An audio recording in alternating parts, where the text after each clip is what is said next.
ഇന്നത്തേത് നല്ല ടേസ്റ്റി ആയിട്ടുള്ള ഒരു ഈവനിങ് സ്നാക്സിൻ്റെ റെസിപ്പി ആയിട്ടാണ് വന്നിട്ടുള്ളത്. ഇതുണ്ടാക്കിയെടുക്കാൻ വേണ്ടിയിട്ട് വളരെ സിമ്പിളാണ്.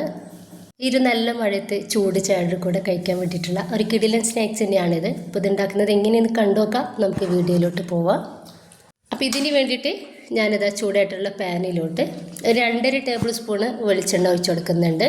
അതിലോട്ട് മീഡിയം സൈസിലുള്ള ഒരു 2 സവാള ചെറുതാക്കിയിട്ട് കട്ടാക്കിയത് ഇട്ടെടുക്കുകയാണ്. ഇതിലോട്ട് ആവശ്യത്തിനുള്ള ഉപ്പ് കൂടി നമ്മളൊന്ന് ചേർത്ത് കൊടുക്കാം. നന്നായിട്ട് ഒന്ന് മിക്സ് ആക്കി എടുത്തതിൻ്റെ ശേഷം നമുക്ക് ഇതൊന്ന് വാട്ടിയെടുക്കാം. സവാള നന്നായിട്ടൊന്ന് വാടി കിട്ടിയാൽ ഞാനിതിലേക്ക് ഒരു മീഡിയം സൈസുള്ള തക്കാളിയും ഒരു പച്ചമുളക് ചെറുതായിട്ട് അരിഞ്ഞത് കൂടി ഇതിലേക്ക് ചേർത്തിട്ടുണ്ട്. കുറച്ച് ഇഞ്ചി വെളുത്തുള്ളി ചതച്ചെടുത്തത് കൂടി ഇതിലേക്ക് ചേർക്കുകയാണ്. ഇനിയിപ്പോൾ നന്നായിട്ടൊന്ന് മിക്സ് ആക്കി എടുത്തതിന് ശേഷം ഇതിലേക്ക് ഉപ്പൊക്കെ ഒന്ന് ടേസ്റ്റ് ചെയ്തിട്ട് ഉപ്പ് വേണമെങ്കിൽ ചേർത്ത് കൊടുക്കാം. നന്നായിട്ട് തന്നെ നമുക്ക് ഈ തക്കാളി സവാളയും വേവായിട്ട് കിട്ടണം. മൂടി വെച്ചിട്ട് നമുക്ക് റെഡിയാക്കി എടുക്കാവുന്നതാണ്.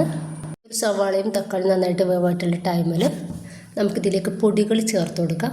1/2 ടീസ്പൂണ് മഞ്ഞൾപ്പൊടിയും 1/2 ടീസ്പൂണ് മുളക് പൊടിയും 1 ടീസ്പൂണ് മല്ലിപ്പൊടിയും അതുപോലെ തന്നെ ഒരു 1/4 ടീസ്പൂണ് ഗരം മസാല പൗഡറും ചേർത്ത് കൊടുത്തിട്ട് നന്നായിട്ട് ഒന്ന് മിക്സ് ആക്കി എടുക്കാം.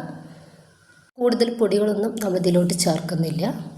ഇവിടെ ഒരു പച്ചമണം ഒന്ന് റെഡിയായിട്ട് കിട്ടിയാൽ ഞാൻ 2 കോഴിമുട്ട ചെറുതാക്കിയിട്ട് പൊടിയായിട്ട് അരിഞ്ഞെടുത്തിട്ടുള്ളതാണ്. അതൊന്ന് ഇതിലേക്ക് ചേർക്കുന്നുണ്ട്. ഇപ്പോൾ ഇത് നന്നായിട്ട് ഒന്ന് മിക്സാക്കി കൊടുക്കാം. ലാസ്റ്റ് ഇതിലോട്ട് കുറച്ച് മല്ലിയുടെ ഇലയും കറിവേപ്പിൻ്റെ ഇലയും ചെറുതാക്കിയിട്ട് കട്ടാക്കിയത് കൂടി ഇതിലേക്ക് ചേർത്തിട്ടുണ്ട്. ഇത്രയും ആയിക്കഴിഞ്ഞാൽ നമ്മുടെ ഒരു ഫില്ലിംഗ് ഒന്ന് റെഡി ആയിട്ടുണ്ട് കേട്ടോ. അപ്പോൾ ഇതൊന്ന് ചൂടാറാൻ വേണ്ടിയിട്ട് നമുക്കൊന്ന് മാറ്റി വെക്കാം. അപ്പോൾ ഇതിൻ്റെ ഇടയിൽ ഞാൻ 1.5 കപ്പ് മൈദ ഒന്ന് സാധാരണ നമ്മൾ കുഴച്ചെടുക്കില്ല, ആ രീതിയിലൊന്ന് കുഴച്ചെടുത്തിട്ട് ഒരു 10 മിനിറ്റ് ഒന്ന് റെസ്റ്റ് ചെയ്യാൻ വേണ്ടിയിട്ട് മാറ്റിയിട്ടുണ്ടായിരുന്നു. ആ ഒരു 10 മിനിറ്റിൻ്റെ ഇടയിലാണ് നമ്മളൊരു ഫില്ലിംഗ് ഒക്കെ ഒന്ന് റെഡിയാക്കി എടുത്തിട്ടുണ്ടായിരുന്നത്. ടോപ്പിലേക്ക് കുറച്ച് മൈദ ഒന്ന് ഇട്ട് കൊടുത്തിട്ട് നമുക്കിതൊന്ന് പരത്തിയെടുക്കാം.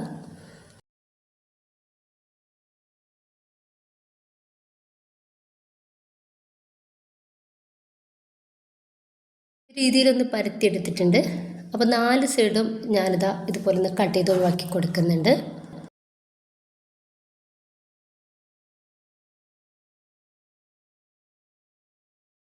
ഇപ്പം ഞാൻ 3 ഭാഗങ്ങളായിട്ട് ഒന്ന് കട്ട് ചെയ്തെടുത്തിട്ടുണ്ട്. ഇനിയിപ്പോൾ ഇതുപോലെ കൂടി ഒന്ന് കട്ട് ചെയ്തെടുക്കുന്നുണ്ട്. ഇതുപോലെ ഒന്ന് കട്ട് ചെയ്തെടുത്തതിന് ശേഷം നമ്മൾ റെഡിയാക്കി വെച്ചിട്ടുള്ള ഒരു ഫില്ലിങ് കുറച്ചായിട്ട് ഇതിൻ്റെ സെൻറ്ററിലേക്കായിട്ട് വെച്ച് കൊടുക്കുക.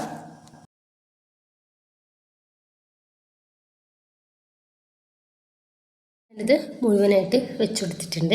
ഇനിയിപ്പോൾ അതാ ഒരു സൈഡിൽ നിന്നും നമുക്കിതുപോലെ ഒന്ന് മടക്കി കൊടുക്കാം. ഈ രീതിയിലുള്ള കട്ടിയിലാണ് നമ്മളിതൊന്ന് പരത്തിയെടുത്തിട്ടുള്ളത്. 2 സൈഡിൽ നിന്നും ഇതുപോലെ ഒന്ന് മടക്കി കൊടുക്കാവുന്നതാണ്.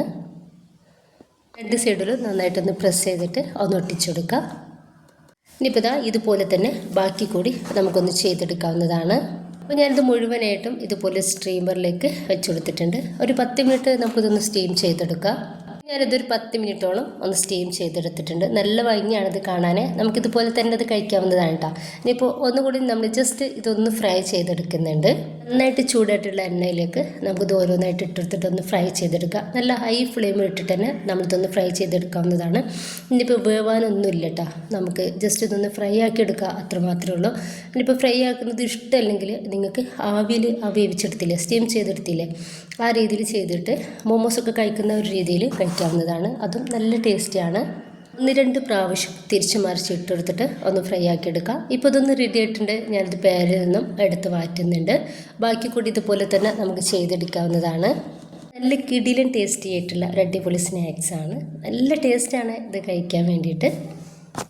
നല്ല ടേസ്റ്റി ആയിട്ടുള്ള അടിപൊളി സ്നാക്സാണ്. ഉണ്ടാക്കി നോക്കാം. നിങ്ങളുടെ അഭിപ്രായങ്ങൾ അറിയിക്കാൻ ഇഷ്ടമായാൽ നിങ്ങളുടെ എല്ലാ സപ്പോർട്ടും ഉണ്ടാവാം. ഇൻഷാ അല്ലാഹ്. ഓക്കെ.